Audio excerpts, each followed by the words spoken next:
आज कैबिनेट में डॉक्टर मोहन यादव जी की अध्यक्षता में जो कैबिनेट संपन्न हुई उसमें सबसे पहले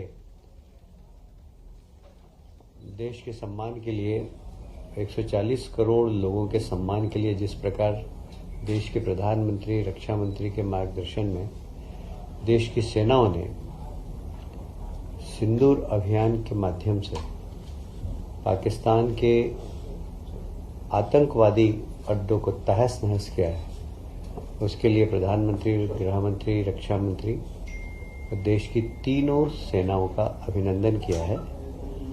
और कल प्रधानमंत्री जी के उद्बोधन के बाद एक बात बहुत स्पष्ट हो गई है कि यह स्थगित है। अगर पाकिस्तान फिर से हरकत करेगा तो हमारी सेना तैयार है और इसलिए सभी ने माननीय प्रधानमंत्री जी का अभिनंदन किया है। प्रदेश में गेहूं उपार्जन का काम 5 मई को सभी 3,475 केंद्रों पर समाप्त हो गया है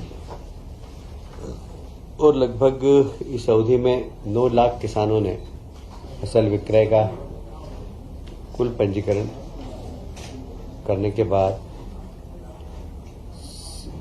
77.74 लाख मैट्रिक टन गेहूं का उपार्जन किया गया। इसका भंडारण हो चुका है और बाकी भी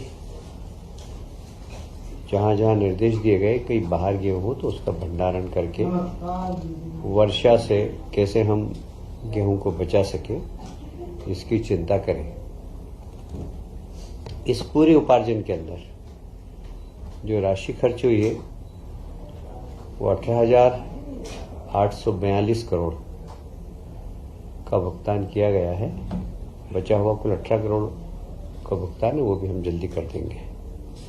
अभी आपको मालूम ही होगा महाराष्ट्र के मुख्यमंत्री जी आए थे और मुख्यमंत्री जी ने ताप्ती बेसिन मेगा रिचार्ज परियोजना का तो उद्घाटन किया है, पर दोनों प्रदेशों की सांस्कृतिक विरासत को, जो प्रधानमंत्री जी हमेशा कहते हैं कि विकास के साथ विरासत को भी हमें संभालना है, तो दोनों माननीय मुख्यमंत्री जी ने बैठकर महाराष्ट्र और मध्य प्रदेश के जो ज्योतिर्लिंग है, महेश्वर, ओंकारेश्वर, गणेश्वर, भीमा शंकर, इन सब का एक सर्किट बना है और वह एक धार्मिक सर्किट जो कि इन सभी ज्योतिर्लिंगों पर लोग एक साथ जा सके, इस प्रकार की योजना बनाने का निर्णय लिया है। साथ ही महाराष्ट्र में के साथ रोजगार, व्यापार, सांस्कृतिक संबंध और ऐतिहासिक दस्तावेज को एकत्रित करना। महाराष्ट्र में भी कृष्ण पाठक, मध्य प्रदेश में हम लोग भगवान कृष्ण ने जहां जहां अपनी लीला की है उस सभी स्थानों को हम डेवलप कर रहे हैं। जैसे महाराष्ट्र में भी वे सब स्थान जहां पर कि भगवान कृष्ण ने अपनी लीला के माध्यम से उस समय में असुरों के खिलाफ एक अच्छी अपनी संघर्ष की प्रवृत्ति समाज के अंदर जागृत की थी, उन सब स्थानों को एक बार फिर से महाराष्ट्र भी डेवलप करेगा। जैसे भगवान दत्तात्रेय, नाथ परंपरा, भ्रथरी, इनका संबंध मालवा निमाड़ से भी है, ऐसे नाथ परंपरा का महाराष्ट्र, हिमाचल प्रदेश, मध्य प्रदेश, इनसे बड़ा संबंध रहा है। तो इन सब को डेवलप करना, लोक माता अहिल्याबाई का जन्म महाराष्ट्र का ही है, उनके स्थान को भी डेवलप करना। और मुझे कहते हुए बहुत प्रसन्नता है कि जिस प्रकार हमने इंदौर में मां साहब के 300 वर्ष पूरे होने पर कैबिनेट करने का निर्णय लिया है, उसी प्रकार महाराष्ट्र की सरकार भी पुणे के पास माँ अहिल्याबाई का जन्म स्थान है, वहाँ कैबिनेट करेंगे। तो एक अच्छा माँ अहिल्या के प्रति ट्रिब्यूट है महाराष्ट्र सरकार का भी। साथ ही आपको स्मरण होगा कि देवी अहिल्या माता ने उस समय रोजगार की चिंता की थी। उस समय महेश्वर की साड़ी, बुनकर, हस्तकरघा, इसको प्रमोशन किया था।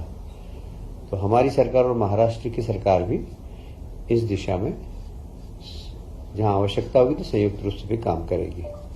ऐसे ही महाराष्ट्र के जो वीर हैं, बाजीराव पेशवा, होलकर शिंदे, ये सब इनका हमारा और इनका काफी संबंध रहा है।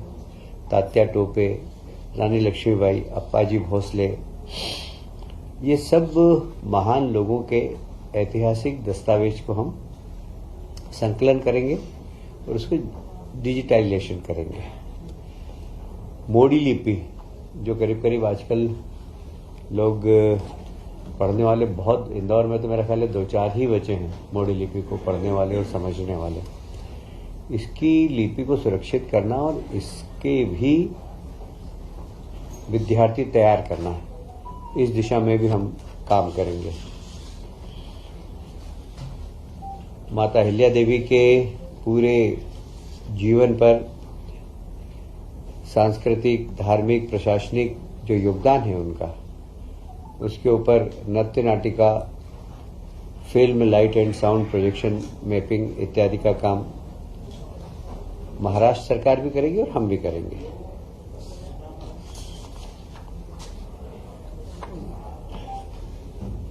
सोलह मई को इंदौर में रीजनल ग्रोथ कॉन्क्लेव तथा मैनमेड टेक्निकल टेक्सटाइल एक्सपो का आयोजन है। आप सभी जानते हैं हमारे प्रदेश के मुख्यमंत्री माननीय यशस्वी प्रधानमंत्री जी के निर्देश पर कैसे हम रोजगार के नए अवसर सृजन कर सकें, इस दिशा में सरकार पहले दिन से ही कार्यरत है। मैं उसको दोहराऊंगा नहीं कि मध्य प्रदेश में जितने भी इन्वेस्टर मीट हुई है, GIS हुई है, उसके बाद से भी लगातार यह काम चालू है। अभी उसके बाद भोपाल की GIS के बाद इंदौर में भी IT कॉन्क्लेव हुई थी और उसमें भी निवेश करने के लिए हमने लोगों को प्रोत्साहित किया है। अब 16 मई को इंदौर में एक regional growth conclave Marriott hotel में होगी। इसमें मैनमेड टेक्सटाइल के क्षेत्र में काम करने वाले, क्योंकि टेक्सटाइल एक ऐसा क्षेत्र है जहां रोजगार की सर्वाधिक संभावना रहती है और वो भी ऐसे लोगों को रोजगार मिलता है जो अशिक्षित हैं, 12th पास हैं, 10th पास हैं। उनको थोड़ा सा उनका स्किल डेवलपमेंट करके इस क्षेत्र में रोजगार के बहुत अवसर मिलते हैं। इसका नाम क्या है? इसका नाम क्या है? Regional growth conclave. ओके। 14 मई को बेंगलोर में एक रोड शो है। वहीं पर भारत अर्थ मूवर्स लिमिटेड परियोजना, ये भारत सरकार का एक संस्थान है। इसको भूमि आवंटन का भी काम किया जाएगा। इस योजना के माध्यम से यह भारत अर्थ मूवर्स लगभग 1800 करोड़ का निवेश करेगा। यहाँ यह स्थान होगा इसका गोहरगंज रायसेन BEML द्वारा। यह हाई स्पीड रेल के मेट्रो ट्रेन के कोचेस बनेंगे और ये मुझे याद आ रहा है ये काफ़ी दिनों से पेंडिंग था। अभी इसको जमीन आवंटन भी हो चुकी है और इन लोगों ने भी सारी, क्योंकि भारत सरकार का प्रोजेक्ट है ये जल्दी ही प्रारंभ होकर वहाँ के स्थानीय लोगों को रोजगार देने का काम करेगा।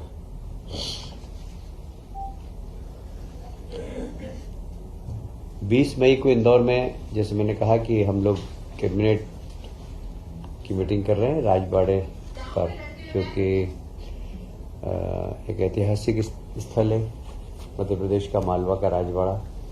वहां पर हम विजन 2047 इसके ऊपर भी मंत्रिमंडल के सामने इसका प्रस्तुतिकरण होगा और लगभग ये 3-4 घंटे का प्रस्तुतिकरण है जिसमें माननीय मंत्रीगण अपनी सलाह देंगे। तो ये 20 तारीख को इंदौर में संपन्न होने वाला है।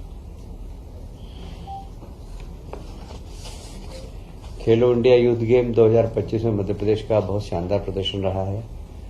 4 से 15 मई खेलो इंडिया गेम्स, जिसमें मध्य प्रदेश ने 9 स्वर्ण और 5 रजत पदक, 10 कांस्य पदक जीतकर देश में 6ठा स्थान प्राप्त किया है। मुझे कहते हुए प्रसन्नता है कि पिछले 10 वर्षों में खेलों के क्षेत्र में मध्य प्रदेश ने काफी प्रगति की। बड़ी मुश्किल से पहले हमारा 20वां 25वां स्थान रहता था। अब हमारे यहाँ के प्रदेश के खिलाड़ियों को हमने जब इंफ्रास्ट्रक्चर दिया, खेल विभाग ने बजट बढ़ाया, उसके बाद से खिलाड़ियों के खेलने के स्तर में भी बहुत परिवर्तन आया है। और इसीलिए आप देख रहे हैं कि इस बार 9 स्वर्ण पदक, 5 रजत और 10 कांस्य पदक जीतकर मध्य प्रदेश 6वें स्थान पर पहुंच गया है। आप सभी जानते हैं कि जो छत्तीसगढ़ हाथियों के कारण वहां के किसान बहुत परेशान हैं, पर एक कॉरिडोर है जिसमें हमारे भी 2-3 जिलों में हाथी आ जाते हैं।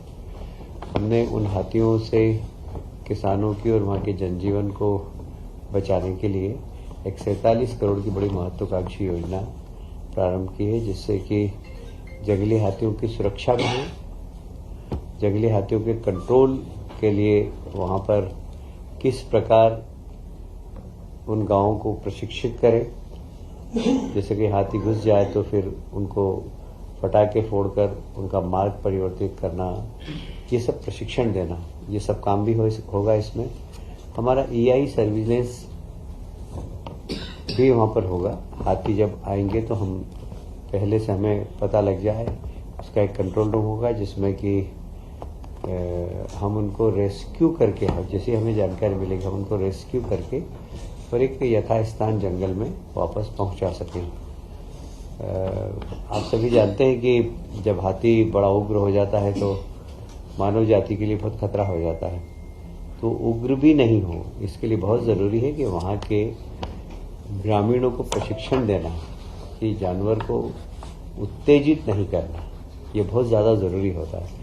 नहीं तो जब गांव में घुसता है तो अज्ञानतावश वो उत्तेजित कर देते हैं और उत्तेजित जानवर पे बहुत नुकसान पहुंचा देता है। और इसलिए वहां के लोगों को प्रशिक्षण करना और वहां पर एक रैपिड एक्शन टीम तैयार करना, जहां जहां स्थान है उन सब स्थानों पर निगरानी रखना, उनकी ट्रैकिंग करना, पेट्रोलिंग, ये सब व्यवस्था की जाएगी। और इसमें लगभग 47 करोड़ रुपए का बजट का प्रावधान है।